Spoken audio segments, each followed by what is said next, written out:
इंदौर से। राधे राधे महाराज जी। गुरुदेव भगवान, संपूर्ण शरणागति किसे कहते हैं और जो बेपरवाही वाली स्थिति आती है वो महाराज जी? वैसे कई बार चर्चा हो चुकी है, पर संपूर्ण शरणागति का मतलब है तन की सारी चेष्टाएं भगवान को समर्पित।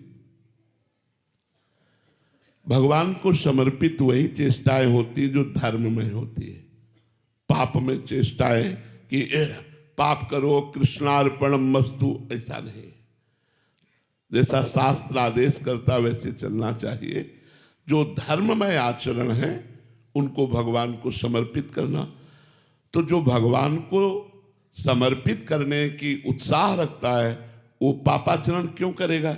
क्योंकि उसको हर आचरण भगवान को तदर्पिता अखिलाचारिता, हर आचरण भगवान को समर्पित करना है। तो प्रतिकूल से विसर्जनम, जो भगवान के आज्ञा के प्रतिकूल आचरण है उनका त्याग और भगवान की आज्ञा के अनुसार कर्म करना और कर्म को भगवान को समर्पित कर देना, ये तन की शरणागति हो गई। वाणी से भगवान का यश गान करना, नाम कीर्तन करना, नाम जप करना, सत्य मृदु हितकर बोलना, वाणी समर्पित हो गई।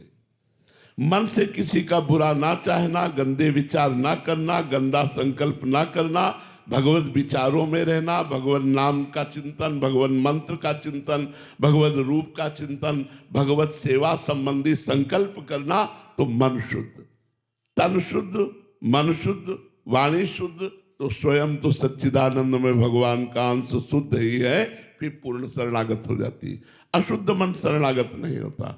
वो शरणागति का प्रारंभिक स्टेज भले ठीक है, लेकिन पूर्ण शरणागति में शुद्ध तन, अमलई निर्विकार, तनुवांग मनोभिर अमलई सोहम तवई वास्तिता। अमलई माने कोई विकार नहीं, कोई कामना नहीं, कोई चाहत नहीं, कोई पाप नहीं। तो शुद्ध तन, शुद्ध मन, शुद्ध वचन, तो हमारा भी शुद्ध स्वरूप है, वो सोहम तवई वास्तिता। वो प्रियालाल के पूर्ण शरणागत माना जाता है।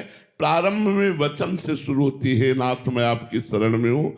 द्वितीय आचरणों से शुरू होती कि भगवद अर्पित आचरण। तृतीय फिर मन से शुरू होती मानसिक सेवा, और चतुर्थ में स्वयं समर्पित हो जाता है। स्वयं समर्पित हो गया तब पूर्ण शरणागति होती। महाराज जी, साधक जब चलता है तो वाणी से भी करता है, अंदर से भी होता है, फिर भी जब गलती होती है, फिर जलन होती है, फिर वो भी जलन भी शरणागति का ही एक स्वरूप है हमारा। देखो, गलती तो तब तक होती रहेगी जब तक पूर्ण भगवान का ज्ञान नहीं होगा।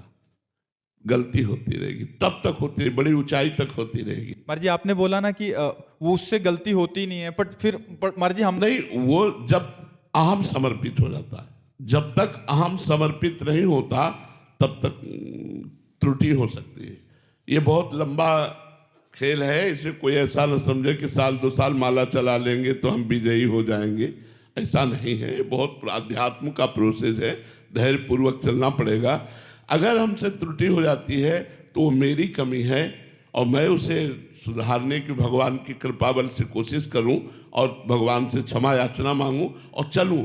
उसे अपनी गलती समझे, उसे अपनी कमी समझे और उसे दूर करने की चेष्टा करे। निर्दोष मन, निर्दोष तन, निर्दोष वाणी पूर्ण शरणागत होती। जब तक दोष है तो शरणागत का प्रोसेस शुरू है, पूर्ण शरणागति नहीं है। महाराज जी, जब बार बार फिर वही गलती हो रही है तो फिर चिल्ला भी रहा है अंदर से साधक की बहुत रो रहा है, प्रभु हो जाए ठीक, फिर नाटक माना जाता है। फिर नाटक वो सही नहीं। एक बार जब हमें दुख हुआ कि हमसे गलती हो गई तो हमसे दोबारा गलती नहीं होनी चाहिए। दोबारा अगर कहीं बाई चांस हो भी जाए तो तिबारा नहीं होनी चाहिए। बहुत फिसलन वाला मार्ग है, इसमें गलती कोई खास बात नहीं है, पर दोबारा नहीं होनी चाहिए। बार बार करने वाला तो फिर वो गलत नहीं, वो नाटक करता है गलती मानने का। वो गलती वास्तविक माना नहीं, क्योंकि बार बार वही कर रहा कह रहा मैं सॉरी, तो ये नहीं माना जाएगा। बार बार नहीं माना जाएगा। एक बार मान लिया, दोबारा मान लिया, लेकिन फिर बार बार नहीं माना जाएगा। इसलिए अगर अपने भगवान के जनों से ऐसी कभी भूल चूक तो बहुत सहज में कृपा करके बचा लेते हैं। भगवान पुनः उसका मार्ग पुष्ट करते, क्योंकि ये मार्ग तो अविनाशी है। जितना भजन किया वो तो कभी नष्ट होने वाला नहीं, कुछ भी हो जाए। अगर हमसे पाप बना, कोई अपराध बना, तो उसको बीच में दंड देकर भुगताया जाएगा और फिर आगे बढ़ाया जाएगा। उसके भजन का नाश तो हो नहीं सकता। तो वो तपस्वी, वो भजनानंदी जितना भजन किए है वो तो सुरक्षित रखा हुआ है। अपराध हुआ उसका दंड भोगा और फिर वहीं उसी स्थिति से, वो थोड़े है कि काका गागा पढ़ेगा, उसी स्थिति से वो चल पड़ेगा। तो उसकी तेज चाल है, तो जो रुकावट हुई थी वो सेकंडों में खत्म हो जाती है और वो आगे बढ़ जाता है। भगवान कृपा न करे तो रुकावट ही रुकावट है मार्ग में, और भगवान कृपा करे तो ऐसे ही देर न लगे। सीम की चाप सके को तासु, बड़ रखवार रमापति जासु। तो भगवान का आश्रय लेकर बहुत बार गलती न करे। एक दो बार तो माना कि गलती हो जाती है, बड़े बड़ों से हो जाती है, माया धूल झोंक कर बुद्धि को भ्रष्ट कर देती है। लेकिन बार बार अगर ऐसा महाराज जी बार बार होगी तो फिर उसका नहीं, बार बार तो ठाकुर जी की तरफ से क्या होगा फिर विधान? दुर्गति।